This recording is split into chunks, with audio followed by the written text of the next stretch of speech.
treasurer of the Senate of Arunachal College, which is one of the important officers of the Senate, faculty, students, and also well-wishers, and especially my beloved friends from the Northeast, those who are sitting here with colorful dresses. I'd like to thank especially to UTC NF for giving me this privilege to share a few words of exhortation this morning. I don't know what kind of exhortation that you guys are really expecting, and I don't know I will really hit what you expected or not, but something that I'd like to share this morning. So thank you so much for this privilege that you have given me. As you all know that we are here from yesterday for one important purpose. That is refresher course for science and religion subject in the BD syllabus. Of course, UTC, you follow autonomous syllabus, which is different from the Senate syllabus, but I'm sure that you also have this course already.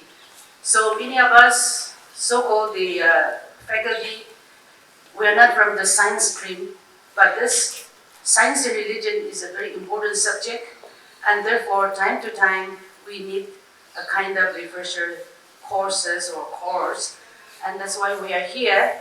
And we also really want to thank you, our UTC principal, Dr. Basan Rao, for hosting this important refresher course, and we're having a very good time here. Still 2 days to go, and we have resource persons from Faraday Institute, UK. Well, let's come back to the exhortation.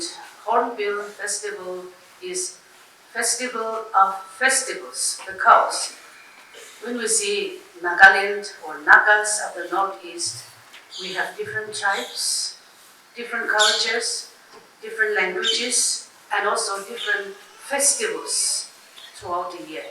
We don't have any common, uniform festival to be celebrated like you guys having Onam and all those things. We don't have. So this Hornbill is a festival that where all the Nagas are coming together and then we celebrate. And that Kaholi has already said what is the importance of this Hornbill festivals. But I just want to, give some kind of exhortations for us as theological community. UTC comprises all different regional and national communities are gathered here. So what does it mean for us? For the theological community like us, it is not only for the indigenous people from the Northeast, but all of us as Indians, theologians, what does it really mean? The objective of Hornbill Festival is very, very important, and that is what already stressed upon. But if you look at the Hornbill Festival today, from the other perspective, I want to say that it is purely commercialized with the tourism project of Nagaland. So yes, we are celebrating, but at the same time, it is very much commercialized. Our beautiful cultures, dances, festivals are become a mere entertainment piece. It is just a commercial entertainment, and we forgot what is the meaning of that particular dance, festivals, songs, and many other things. Especially the younger generations don't even remember, and that is the situation where we are in. You will see very beautifully dressed different attires, and see each tribe, and then within a tribe also each clan have their own unique attire, and it has its own historical meaning, and that is very rapidly going away from our culture. So what I want to encourage is that critically today we need to analyze even the Hornbill festivals, our cultures, in the context of globalization in global market system, and also in the context of tourism, which is very much flourishing in India. So Hornbill is connected already with the tourism industry of India, and that's how everything is packaged into that. Second point is that festivals, dances, in music, it is our identity. It is our history or her story. So this is the uniqueness of our cultures, who we are as the Nagas or the indigenous communities like us. And that is very, very important.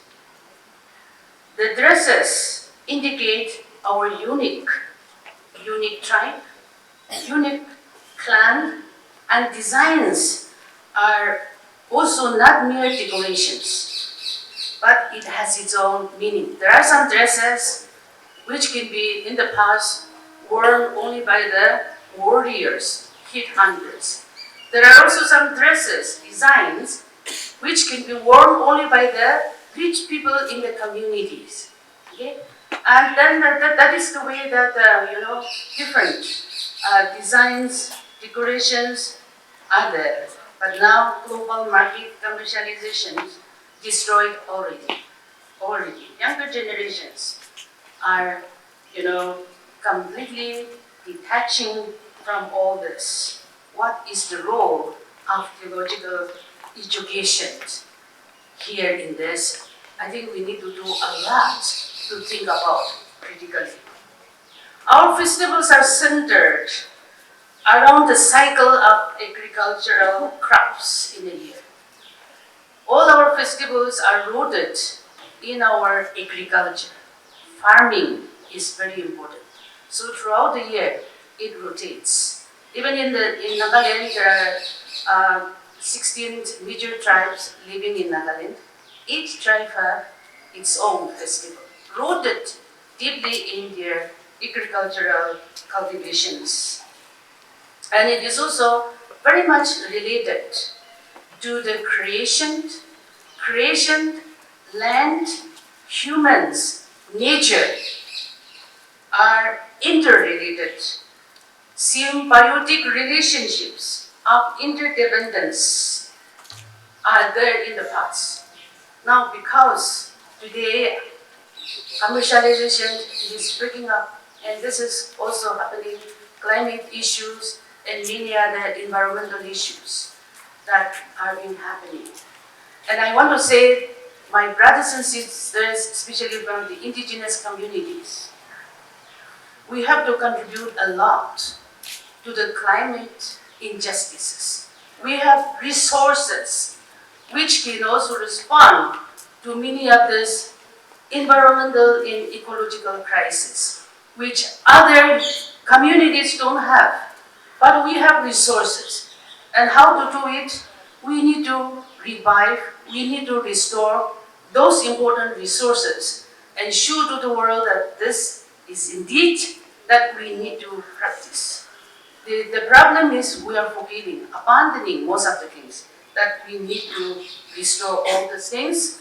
So indigenous people have resources, answers to the ecological problems also, provided if we can really practice it in our daily lives. Theological researchers, because UTC, Up Theological Education Center. For theological education, the researchers, we also need to critique the colonial writings today about the people in the culture. Now, the colonial sociologist, anthropologist, okay? Now we are talking so much about post-colonial method of doing theology. But I want to tell you, even though we use post-colonial, our way of thinking, our way of doing research is still in the colonial stage. This is what I want to tell you. We are still in the colonial stage. Now, many sociologists, anthropologists came to Northeast India, and then they have written our culture, our people, festivals, so many things. And most of the, colonial writers, sociologists, anthropologists, they wrote that Northeast people, the tribal people, are Mongoloid stock. the word stuck is used only for animals, right? And that is the term that they have used. And the way they describe our people, the cultures, are exactly in a Western tones with a very negative idea about the people. And I want to tell you, not only my brothers and sisters in India, everybody, we quote those books. Still, in your doctoral research also, you are quoting as it is without any critical analysis, thinking that this is authentic. And this is one sad thing that I always come across. Our Northeast religions or any indigenous religions are being, called as the animistic religion. And now our students are still quoting us authentic. We have already abandoned many decades ago. But it is written there in the book, without any critical analysis, our brothers and sisters from Northeast, you are putting it as authentic resource to be used. No critical analysis. Our myths, which is very important. Myths. This is our sacred Bible, scripture. Because in these myths, the stories describe about our people, the experiences, and the wisdom philosophers branded in this myths as superstition. Myths are superstition. And from that perspective of philosophical, sociological, wisdom perspective, you analyze your tribal myths and come to the conclusion as superstition. I want to tell you that all these wrong notions of the languages, knowledge, it is high time that we also need to critically look into, examine it, come with the alternative answers to all these, problems which are being misinformation, misquoted by the Western scholars. It is high time. And I want to encourage all of you to look into this. Develop indigenous theological articulations from insiders' perspectives. Insiders' perspective, I'm talking. We still use Western methods and methodologies, no doubt. But recently also, I just told one of the doctoral students, what will you do with, full tilt in the Galbart with our, our indigenous, theology? Why did you use this? Is it really relevant? Many of these Westerns, you can use it, but many of these Western tools and methodologies will not be able to come up with a very good interpretive theological articulations. Until and unless you as insiders try to develop our very unique indigenous methodologies to do theology. This is one of my, dissatisfactions that we come across many of the researchers or research theses.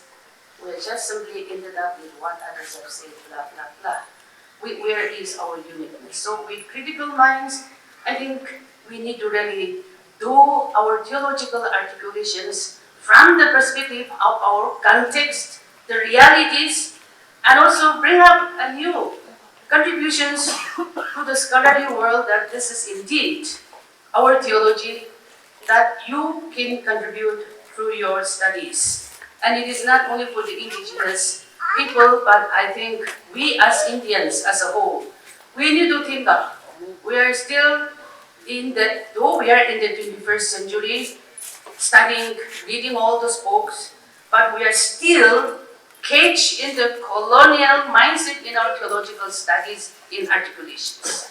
Let us try to come out and then do our Indianness in our theological journey in articulations. So with all this, the time is very limited, so in a way I think I've said enough. Thank you so much. Nagaland TV, Sop Manulaga Awas. Watch us live on Geo TV and on your television sets as well. For Dimapur viewers, we are on channel number 994 in Global Chapter, and Kohima and Mokokchung viewers, switch to channel number 138 on Hornbill Digital.